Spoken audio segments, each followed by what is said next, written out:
Hi, everybody. Welcome. Thank you for joining us today. I want to start by introducing myself. My name is Adina Glincher, and I am the Senior HR Services Advisor here at PayEntry. You'll see our email listed a couple times on this slide. If you have any questions at all about the content of the training or about our services that we will review today, you can always email our team. And for those of you who don't know, I am not an attorney, so nothing I tell you today should be misconstrued as legal advice. If you have questions for your legal team, we ask that you reach out to them directly. And lastly, we have some really exciting news.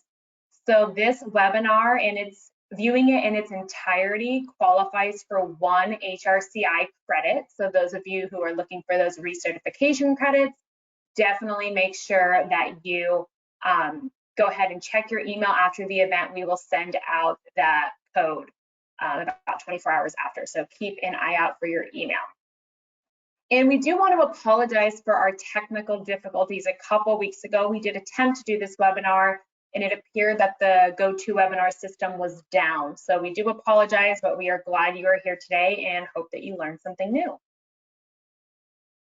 All right, so today we are going to be talking about what we call the forgotten fundamentals, essential workplace training. We'll talk about what workplace training is, the benefits of training, different kinds of workplace training. Definitely, we will be reviewing some best practices. And then, of course, we usually end with our HR services offerings and a Q&A session as well. And before I keep going, I just want to let everybody know a copy of the slides is located in the handout section. So feel free to download that to follow along, or as proof that you attended the webinar, or whatever your reason is, it is there for you. All right, so what is workplace training? Hopefully a lot of us know, but as a review, workplace training is the process of developing knowledge, skills, and efficiency in the workplace. Employers conduct different types of training depending on their industry, policies, state requirements, and of course their needs.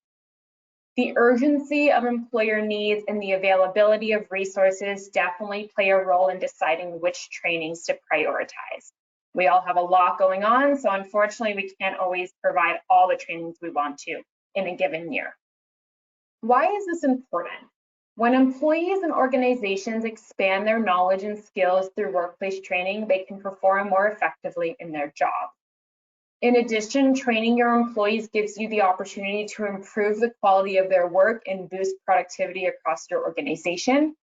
And training may help mitigate employer liability. If you're struggling with some harassment situations going on, or maybe just some negative culture that you really need to change into a more positive light, offering these trainings may allow you to reduce your liability by showing you are educating your team and providing them with the resources to be successful and have an inclusive work environment.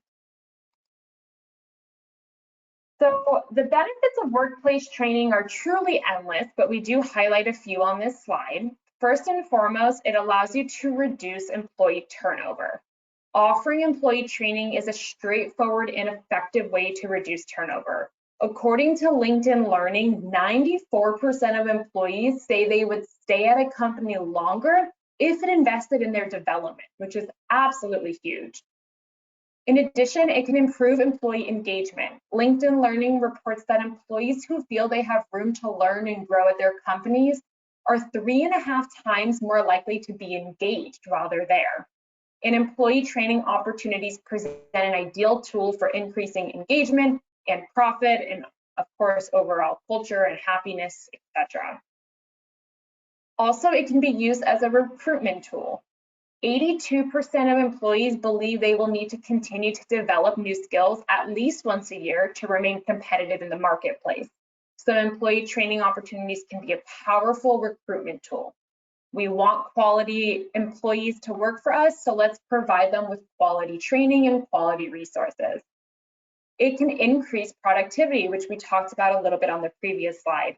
When employees are trained, they will learn to make good, safe, and economical use of the company's materials, tools, and equipment.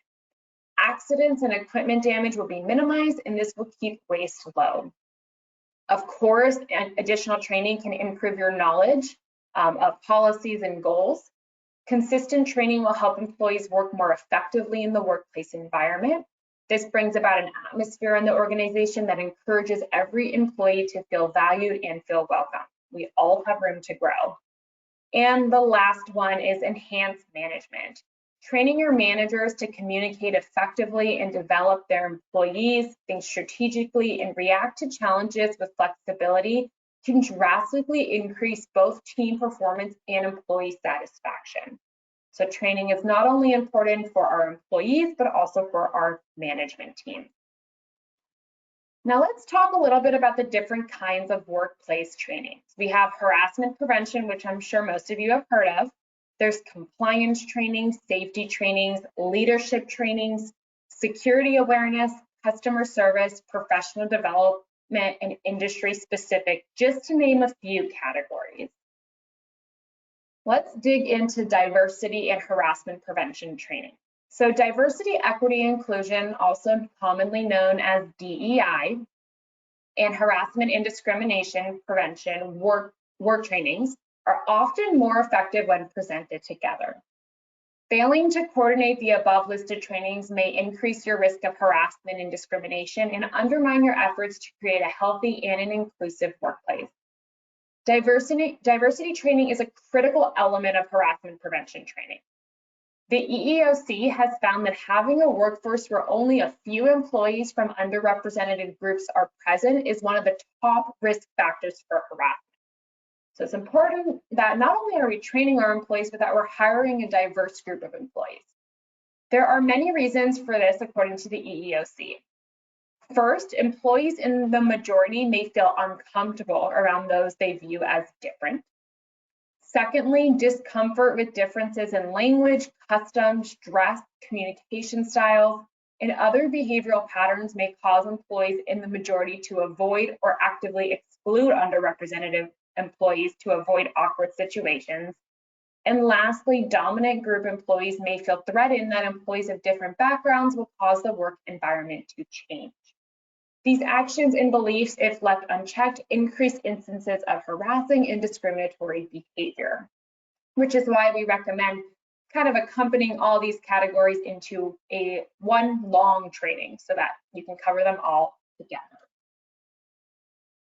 Now, digging into sexual harassment prevention training, it's important to note that there are several states that actually require this training, and if your state is not listed, it is recommended in every single state, and as mentioned previously, it can help mitigate your risk whether or not it's required to offer the training.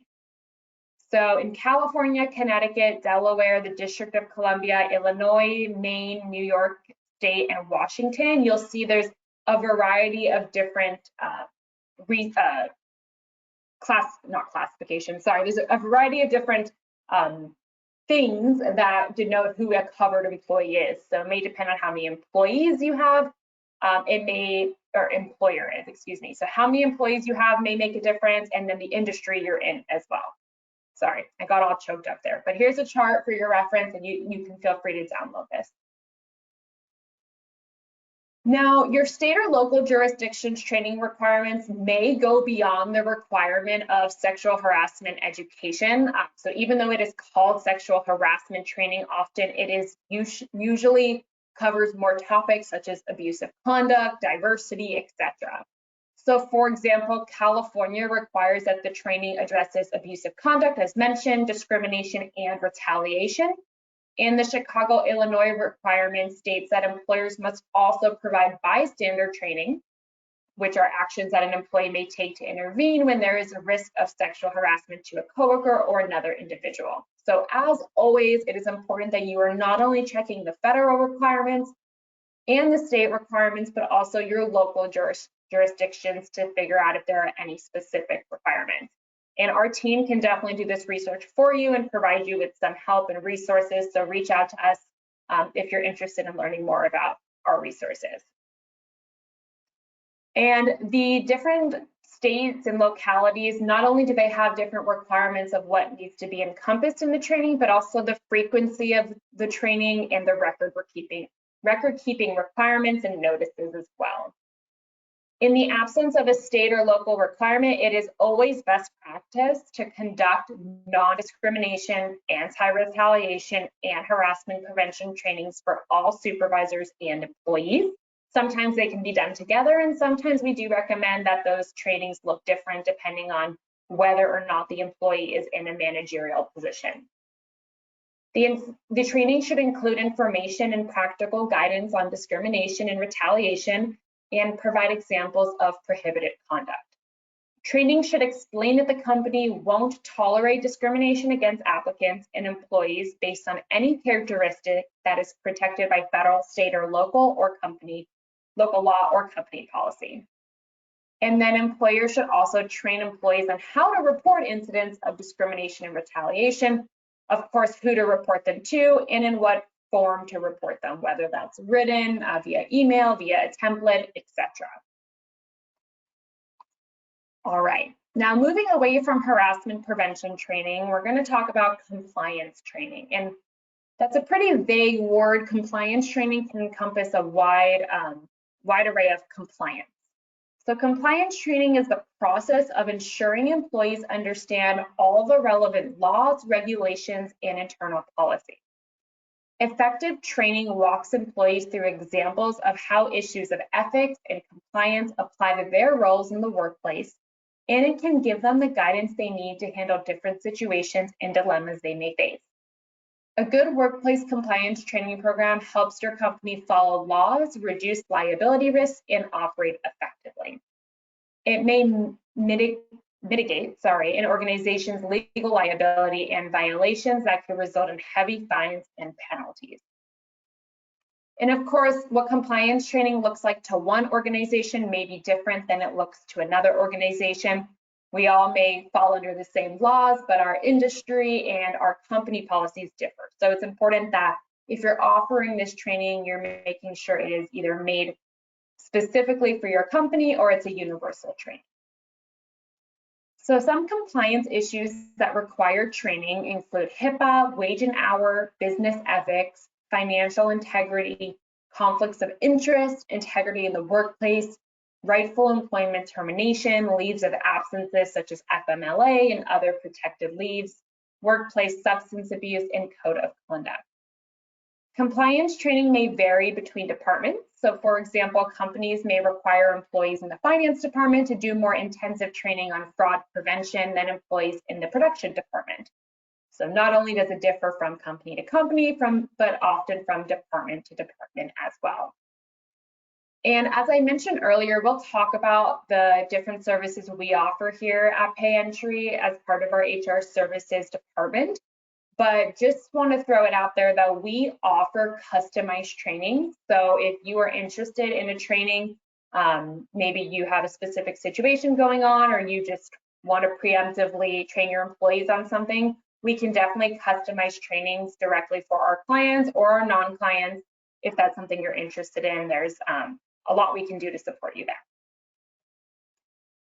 Next, I'm sure many of us have heard of workplace safety trainings and why they are so important, but we're going to cover it here. An effective employee training program can educate employees on safety practices to be followed at a workplace. Employees should be trained in all job aspects, including both low and high-risk activities they'll be performing as part of their duties. Workplace safety trainings help increase employee awareness, reduce workplace accidents and injuries, and protect organizations against legal penalties.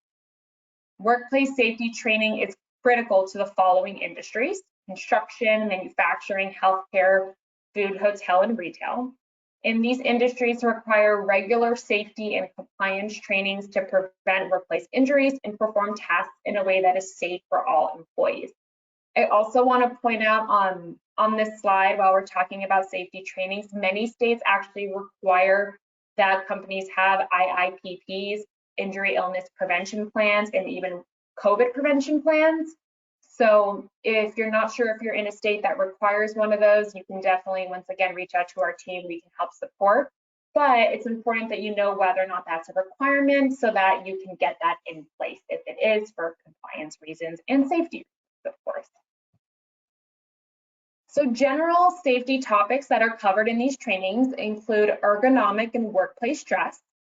Employees should be aware of the risk factors related to sedentary jobs or strenuous physical labor, such as lifting, assembling, or pulling. We have slipping, tripping, and falling. Even if it may seem obvious, educating employees on fall protection is helpful. This can include identification of the most common slip, trip, and fall hazards, such as slippery floors, poor lighting, and unsuitable footwear, and how to reduce risk. Workplace violence is often covered in these trainings or in similar trainings. Safety training should cover strategies to prevent violence, such as recognizing risk factors and outline the policies and procedures of your organization to deal with violent acts.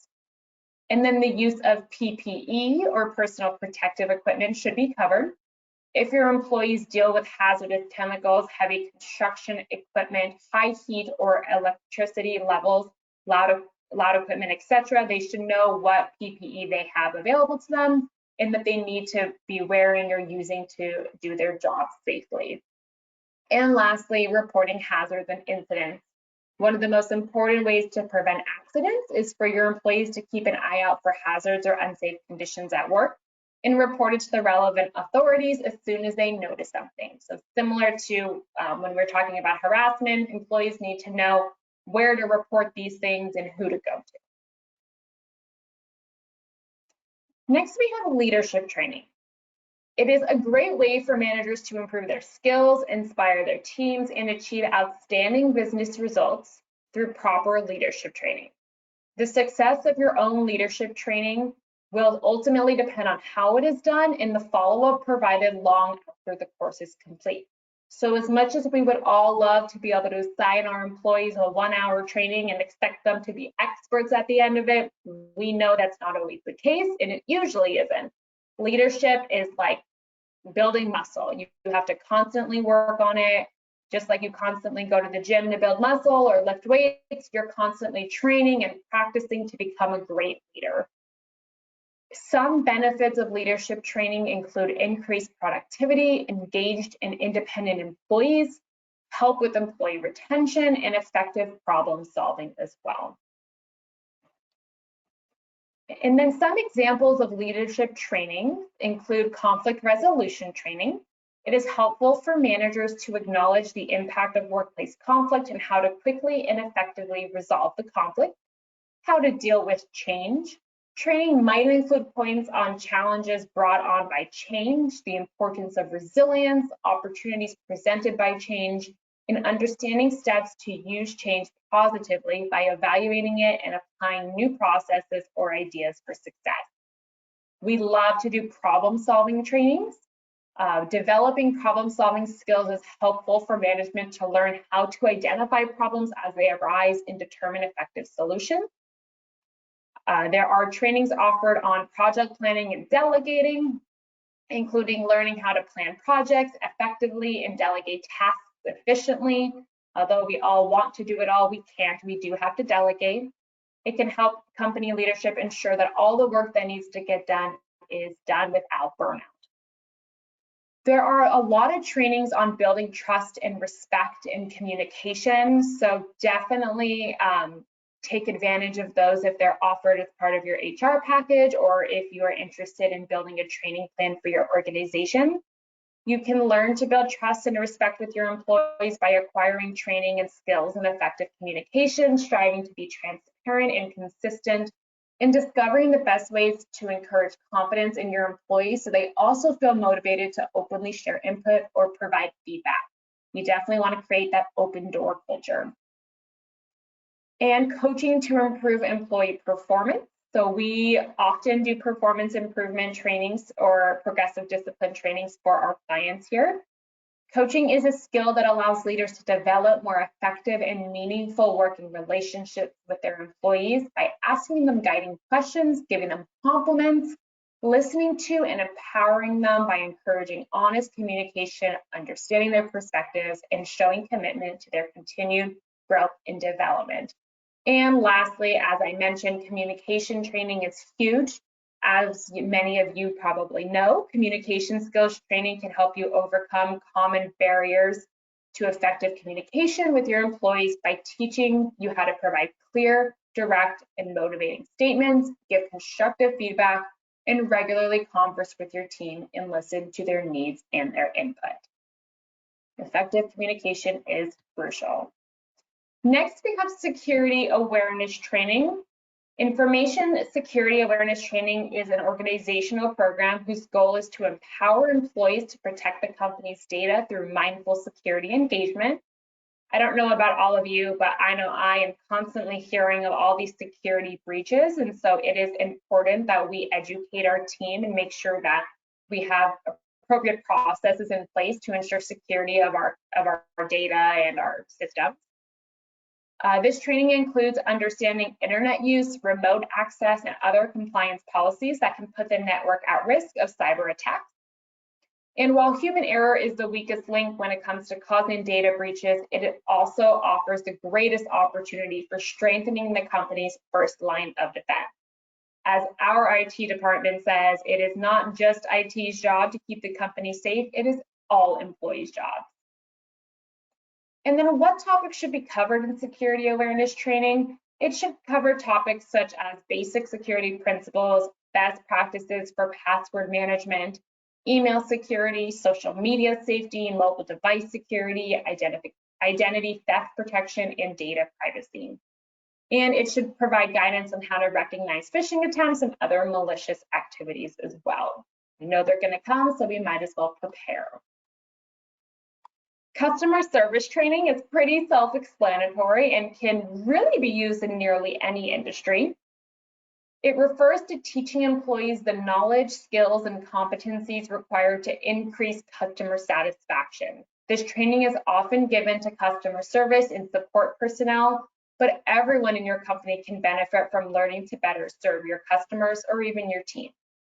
Training typically includes greeting the customer, questioning to understand the customer's need or problem, listening, confirming understanding, responding with value, using positive language, eliminating jargon, and concluding the phone or face-to-face interaction. Of course, we need to be trained on dealing with angry customers and the importance of body language and tone of voice as well. According to research done by Microsoft, 95% of consumers said that customer service is important to them when choosing and remaining loyal to a brand. I'm sure all of us can relate to that.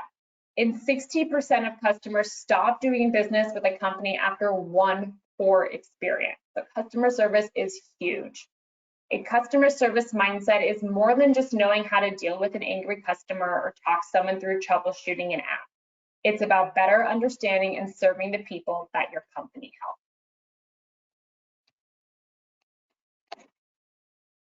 Now, there are some exercises included in customer service training, including skills exercises involving active listening, attentiveness, positive language, and communication skills.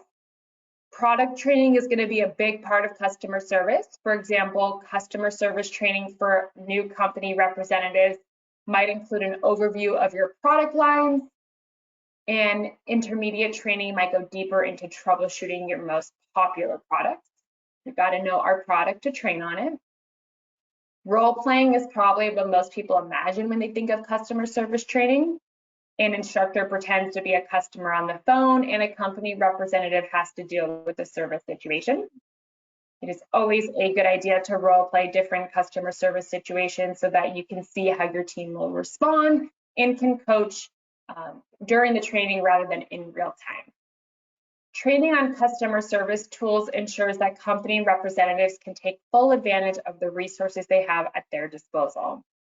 And your training might include all of these things, a selection, or maybe none of them. There may be company-specific topics or team-building exercises and other things covered in the training that are unique to you. So once again, it's important that these trainings are unique to your business and talk about your policies and your expectations, as they are going to differ from company to company. Next, we have professional development trainings. These are so crucial for not only our employees who express interest in growing and developing, but really all of our employees. Continuing education platforms are a great way to develop employee skills, boost morale, and improve recruitment efforts. Professional development means giving your workers the tools they need to learn and grow, where employees aren't content with remaining stagnant. Professional development opportunities include online learning, workplace-hosted events, off-site seminars and workshops, and memberships in professional organizations. Professional development can also include employer support for schooling costs. So maybe you don't offer the trainings as part of your benefits package or your offerings, but you could provide maybe some kind of reimbursement or stipend for employees to develop those skills elsewhere. In SHRM's report, 48% of HR professionals cited training and education programs as the most effective recruiting tool at their disposal. The Better Buy survey found that 78% of respondents currently have access to professional development, while 92% believe access is important or very important. So clearly there's a gap there and we need to be offering this more if possible. According to the survey results, employees with access to professional development opportunities are 15% more engaged in their job, which led to a 34% higher retention rate. If people are engaged, they likely are going to stay. And this means those employees are more productive day to day. They're less likely to resign from their position, which saves employers an average turnover cost of 6 to 9 months of an employee's salary. So, as you all know, I'm sure, when employees leave, not only do we need to hire a new employee, but there's a lot of cost associated with that turnover. So it will help you save money if you keep your employees engaged and happy. So there are a few different kinds of professional development programs. There are online training sessions and webinars. These sessions come with many advantages, including the ability to track employees' progress directly. Online training sessions are often a low-cost, time-sensitive training approach, as workers can attend online sessions as their schedule permits, just like all of you here today. There are manager coaching and mentorships. While online training sessions can act as a one-size-fits-all solution to professional development, manager mentorship provides specific, targeted development to employees on an individual level. This means that employees feel heard on important issues and are given career direction inside and beyond the organization. And then stretch assignments are always a good idea as well. They are a hands-on career development tool that can challenge employees, push managers to work closely with their teams, and ensure your business moves in the right direction. When given a chance to stretch their abilities, which is why it's called a stretch assignment, employees can learn and grow while showing management they have the initiative and ability to contribute more meaningfully to the organization. It's very similar to being challenged at work. It's a way to be challenged at work, is to be given a stretched assignment. Now let's cover some best practices. The first step in creating and delivering training is identifying as a business what you need and determine whether training is the right way to address it. Training generally can't hurt you, so we recommend that if you're on the fence about it, it's probably best to go ahead and implement some trainings into your organization. Choose instructors with great facilitation and presentation skills. Nobody wants to sit at a training where the trainer is monotone or has no enthusiasm. Those are usually pretty exhausting. So make sure you're choosing the right people to present. Customize your trainings to meet organizations' needs rather than using generic off-the-shelf content, which we've talked about. Make training engaging and interactive, and adapt training to the organization's unique culture. And then assess or measure learning outcomes to see if the training is working. So as always, our team is here to help. We can help you here at Payentry HR Services with all your state and federal law updates. We can help you create customized trainings for your organization. We can review your current policies, provide templates, keep up with the ever-changing laws, and assist with general HR best practices, forms, and policies, and more. And then I do want to point out that our HR Services Compliance Package, which is our most common package, also includes a learning management system with a broad array of employee and manager trainings. I think there's a few hundred at this point, which includes date compliant harassment prevention training. But there's a bunch of professional development courses and safety courses that you would be able to have access to, really act as the administrator and assign to your team to go ahead and do those online trainings. So definitely some great resources as part of our services. And as mentioned previously, this session is approved for HRCI credit. So we will be sending a follow-up email for those of you who have been attentive for, I believe it's 90% or more of the time. You should be getting that email that you can use the code for recertification credits. Excuse me, I'm having a hard time talking today. Okay, now let's see if we have any questions that have come into the question box.